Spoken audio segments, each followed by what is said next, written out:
नमस्कार दोस्तों, मेरा नाम पूजा। और आज की जो कहानी है, ये कहानी है एक ऐसी लड़की की जो लड़की बहुत ही गरीब परिवार से आती है, जहाँ किसी को खाने तक के लिए ज्यादा कुछ उपलब्ध नहीं होता है। लेकिन वो लड़की मेहनत से एक ऐसा मुकाम हासिल कर लेती है कि सब लोग देखकर तंग हो जाते हैं। लेकिन जब उसकी एक ऐसे काम को देखकर पूरे क्षेत्र में, पूरे इलाके में प्रशंसा होती है, बड़ाई होती है, जिसकी कोई कल्पना नहीं कर सकता। तो आइए हम जानते हैं कि उस लड़की ने ऐसा क्या किया। एक गरीब परिवार की, एक बेहद गरीब परिवार की रहने वाली एक लड़की, जो पढ़ने में बेहद ही चंचल होती है, बेहद ही शालीन होती है और बेहद ही गरीब परिवार से होती है।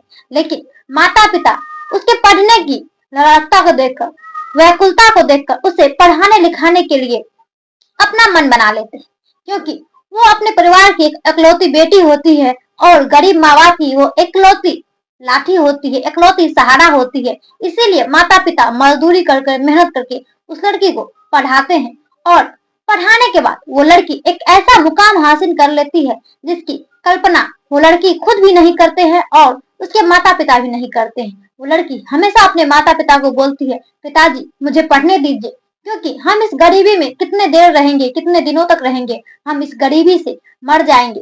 इसीलिए मुझे एक ऐसा मुकाम हासिल करना है जहाँ हम अपने जैसे गरीब लोगों की मदद भी करें और हमारा आर्थिक स्थिति भी सुधरे। इसीलिए मैं उस मुकाम पर जाना चाहती हूँ। और वो लड़की पढ़ लिख कर एक दो बार तो उस प्रयास में वो असफल रहती है, लेकिन अथक प्रयास करने के बाद वो आईपीएस ऑफिसर बन जाती है।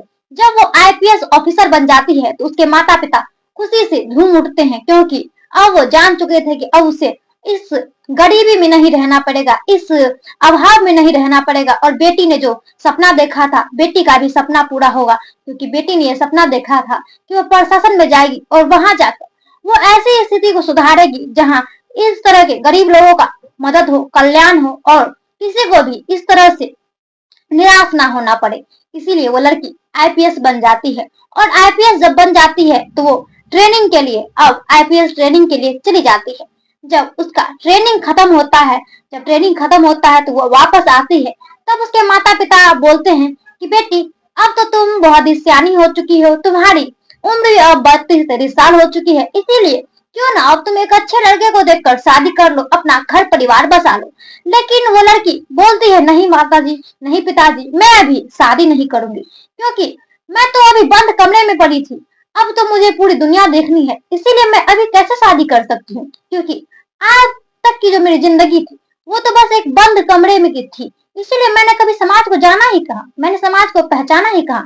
लेकिन अब मुझे वो देखने का, वो समझने का मौका मिला है समाज में किस तरह के, किस प्रवृत्ति के लोग रहते हैं, किस तरह के यहाँ लक्षण के लोग रहते हैं, किस तरह की यहाँ घटनाएं घटती है समाज में, किसको कौन सी दिक्कत है, वो तो मुझे अब जानना है। और मैं इस उम्र में ऐसे जानने में शादी कैसे कर सकती हूँ।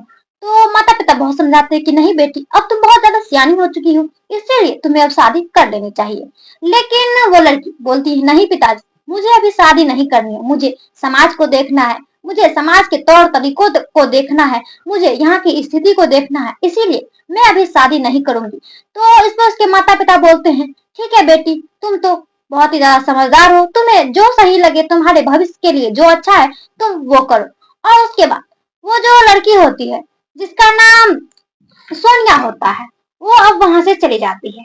वो अपने फर्स्ट डे जो उसकी नौकरी का पहला दिन होता है, वो चली जाती है। और अपने ड्राइवर के साथ जब वो जाती है तो अपने ड्राइवर को बोलती है कि भाई थोड़ा सुनसान रास्ते पर तुम गाड़ी रोकना, मुझे वहां कुछ काम है। तो ड्राइवर जो होता है वो उसे एक सुनसान जगह जाकर गाड़ी को रोक देता है।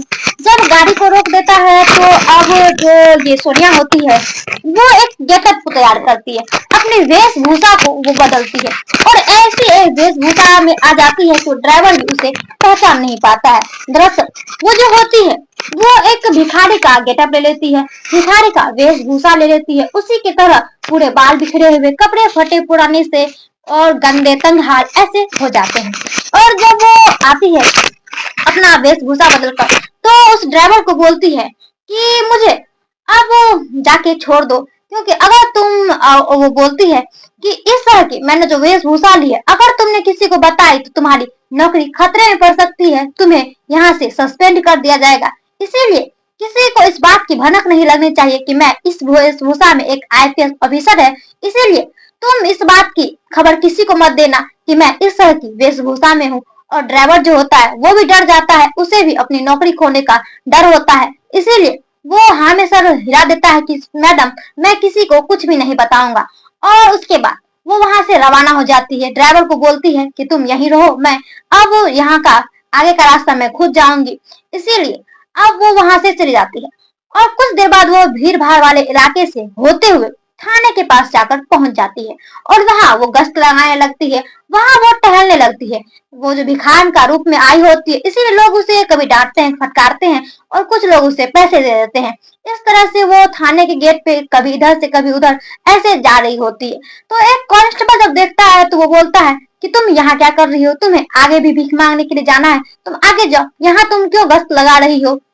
तो उस पर जो भिखारी होती है, भिखारनी होती है, जिसका नाम सोनिया होता है, वो बोलती है कि सर मैं तो आपके काम में कुछ भी बाधा नहीं डाल रही हूँ, मैं तो आपको कोई दिक्कत नहीं दे रही हूँ, इसीलिए आप अपना काम करिए, मैं अपना काम करती हूँ। और उतनी ही देर में एक भीड़ का एक जो था भीड़ उस थाने को आकर पूरी तरह से घेर लेता है। उस थाने में पूरा का पूरा खचाखच भर जाता है। और जब सोनिया इस बात को पूछती है तो पता चलता है कि यहाँ एक गरीब लड़की का रेप हुआ है और रेप करने वाला एक जमींदार है, एक बिजनेसमैन का बेटा है।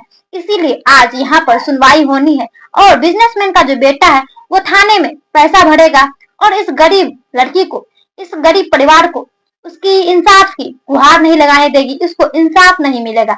इस तरह से यहाँ होता है। तो अब जो ये सोनिया होती है, भिखारिनी होती है, ये सबसे नजर बचाते बचाते थाने में जाकर पहुंच जाती है। थाने में जब वो जाती है तो वहां देखती है कि जो बिजनेसमैन है वो दरोगा से बहुत ही ज्यादा बात करता है, पैसे की मांग करता है, मुंह मांगी रकम देने के लिए तैयार हो जाता है कि हमारा जो केस है वो हमारे तरफ मजबूत है, इस लड़की की तरफ, उस गरीब परिवार की तरफ ये केस न जाए। वो इस केस में अपनी जो सभी पूंजी लगाने को तैयार हो जाता है कि मेरा बेटा किसी तरह से बच जाना चाहिए और मेरा बेटा जेल नहीं जाना चाहिए, चाहे इसके लिए मुझे जितना ये पैसा भरना पड़ेगा मैं भरूंगा, लेकिन मेरे बेटे पर आरोप नहीं लगना चाहिए।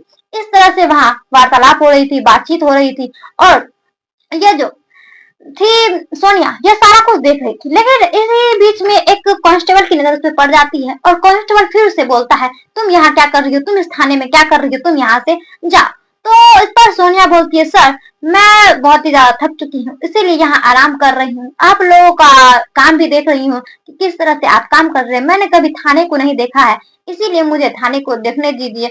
और वो एक कोने में जाकर खड़ी हो जाती है, बैठ जाती है और वहां से सारा कुछ देखने लगती है।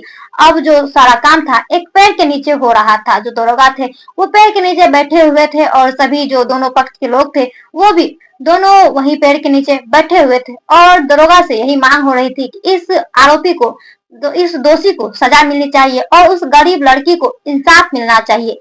लेकिन जो विपक्षी होते हैं, जो उस लड़के का पिता होता है, वो दरोगा को मुंह मांगी रकम देने के लिए तैयार हो जाता है कि किसी तरह से मेरा बेटा बच जाना चाहिए, इस पर कोई आरोप नहीं आने चाहिए, चाहे इसके लिए मुझे अपनी पूरी जमा पूंजी ही क्यों ना खर्च करनी पड़े, लेकिन मैं करूंगा, लेकिन मेरे बेटे पर आरोप नहीं आने चाहिए। और दरोगा ये सारी बात एक साइड में कर रहा होता है और ये जो सोनिया होती है ये सब किसी न किसी तरीके से देख रही होती है, सुन रही होती है। और वो जो गरीब परिवार होता है उसको भी दरोगा आश्वासन देता है कि झूठी दिलासा देता है कि मैं आपके ही पक्ष में अपना इंसाफ करूंगा, उस आरोपी को सजा होगी, उस आरोपी को गिरफ्तार किया जाएगा। लेकिन दरोगा जो ऊपर ऊपर से उस गरीब परिवार को ठग रहा होता है और नीचे से उस लड़के के पिता से मोटी रकम ऐंठता है। और ये सब जो होती है वो जो होती है सोनिया देख रही होती है। जब सोनिया देख रही होती है तो अब जो गरीब परिवार होता है उसको एक आस थी कि ये दरोगा हमें इंसाफ दिलाएगा, लेकिन वो ये नहीं जानते थे ये दरोगा अब अपना बयान पलट देगा वो हमें इंसाफ नहीं देगा, वो तो पैसों का भूखा है, वो पैसों के लिए किसी की जिंदगी से खिलवाड़ कर सकता है। और इस तरह से वो जो दरोगा होता है उससे बोलते हैं आप लोग घर जाइए, आपके पक्ष में ही ये बात होगा, हम इसे गिरफ्तार करेंगे। और वो वहां से जब गेट से बाहर निकलने लगते हैं तो सोनिया उस गरीब परिवार के पास पहुंचती है और उससे पूछती है कि आपको क्या हुआ और किस तरह का यहाँ पे सलूक किया गया, किस तरह से यहाँ पे बर्ताव किया गया, क्या आपकी जो भी सुनवाई थी वो सुनवाई नहीं हुई। तो इस पर वो जो माता पिता होते हैं गरीब परिवार के, वो बोलते तुम्हें उससे क्या मतलब, तुम तो एक भिखारनी हो, तुम हमारा क्या कर लोगी, तुम अपना काम करो, हमें ज्यादा मत सिखा। तो इस पर जो वो होती है सोनिया, वो उसे फिर पूछती है बताइए आपको कि क्या हुआ है, मैं आपकी बात को सुनूंगी, सुलझाऊंगी। और सोनिया अब एक ऑफिसर के रूप में उससे बात करने लगती है, उसका लहजा बदल जाता है, बात करने का लहजा बदल जाता है और वो फाटेदार इंग्लिश बोलने लगती है, हिंदी बोलने लगती है। और जब वो परिवार ये सारी बातें सुनते हैं तो उसे भी आश्चर्य होता है कि एक भिखारनी इस तरह से इंग्लिश और हिंदी कैसे बोल रही है। और वो जो कांस्टेबल सब भी होते हैं वो भी अब अंदर से बाहर आते हैं और उस भिखारनी से पूछने लगते हैं कि मैडम आप कौन हो और यहाँ क्यों आई हो। और इस पर जो सोनिया होती है अपनी सच्चाई बताती है। जब सच्चाई सुनते हैं तो पुलिस वालों में रोंगटे खड़े हो जाते हैं, वहां सभी के होश उड़ जाते हैं, सभी अब भौचक्के रह जाते हैं कि एक आईपीएस ऑफिसर जो इस तरह से इस रूप में आई और यहाँ उसने जो सारा कार्यक्रम होता है उसे देखती है। अब आईपीएस एक्शन में आती है और वहां पर दरोगा को बहुत ही ज्यादा फटकार लगाई जाती है और उस गरीब परिवार से बोला जाता है कि आपके पक्ष में इंसाफ होगा, अगर कोई दोषी है तो उसे सख्त से सख्त सजा मिलेगी। और इस तरह से वो जो आईपीएस होती है अब बहुत ही लोगों को तो तुरंत ही तत्काल में ही सस्पेंड कर देती है और दरोगा पे कार्रवाई करती है और दरोगा को जो होता है उसी तरह समय सस्पेंड कर दिया जाता है और भी बहुत सारे अधिकारी को सस्पेंड किया जाता है और उस लड़के को गिरफ्तार किया जाता है, उसके पिता को गिरफ्तार किया जाता है और बेटी जो उसकी गरीब परिवार की बेटी थी उसे भी इंसाफ दिया जाता है, जो कि वो एक आईपीएस जो भिखारन रूप में आई थी और उस लड़की के लिए वो फरिश्ता बनकर आई थी। अगर वो भिखारन वो आईपीएस उस रूप में नहीं आती तो शायद उसको नहीं पता चलता कि इस थाने में क्या हो रहा है और इस तरह से उस लड़की को इंसाफ नहीं मिलता। लेकिन वो भगवान बनकर आती है और उस लड़की को इंसाफ देती है। दरअसल वो जो आईपीएस होती है वो झारखंड के धनबाद की होती है, धनबाद की आईपीएस होती है। जब ये बात सब सुनते हैं तो बहुत ही ज्यादा उसकी जय जयकार होती है, उसकी तारीफ होती है कि उसने एक गरीब लड़की की जो पीड़ित थी उसे इंसाफ दिया और इस तरह से उसकी जयकार होती है। आज की इस घटना इस कहानी को सुनाने का मकसद हमारा ये नहीं है किसी की भावनाओं को ठेस पहुंचाना, किसी की भावनाओं को आहत करना। इन कहानी घटनाओं से हमें कुछ सीखने को मिलता है, इसीलिए इन घटनाओं को सुनाने का मेरा मकसद यही रहता है कि हम इस तरह की घटनाओं से सतर्क रहे, सुरक्षित रहे और हमें और क्या है। जय हिंद, जय भारत।